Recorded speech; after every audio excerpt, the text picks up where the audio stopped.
Hi there, I'm Rob Palmer, founder of Develop Together, helping you make positive and long-lasting changes to your life.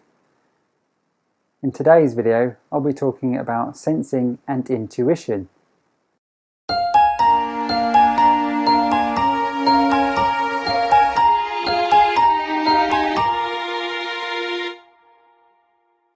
In the third part of the Who Am I series, I'll be talking about sensing and intuition.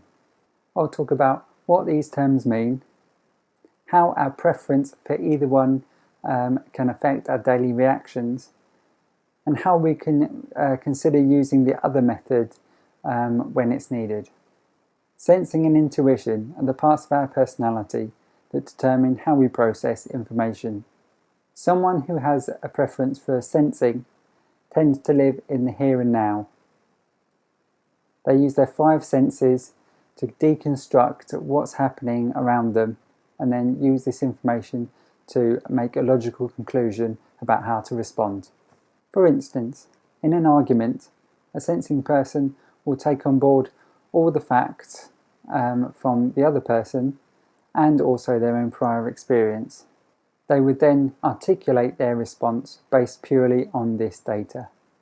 This is a very pragmatic approach and can often seem quite cold and stoic, even though there is logic and common sense behind it. Someone who has a preference for intuition is more of a deep thinker, spending time considering all the possibilities and coming up with a creative solution that is often out of the box.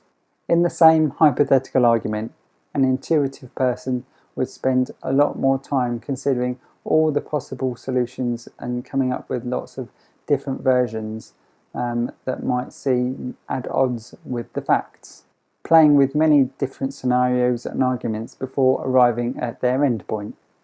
In the extreme, these two different people would find it very difficult to understand each other and come to a compromise and a solution.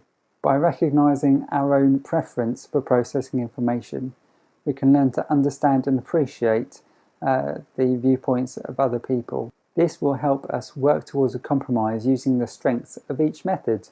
A sensing person could take a step back from all the facts and open themselves up to more abstract ideas. An intuitive person could rein in their sometimes obscure thoughts and consider a more practical and real-world approach. As someone who only has a 5% preference towards intuition, I feel I'm able to balance the two well and feel that I'm a deep-thinking pragmatist.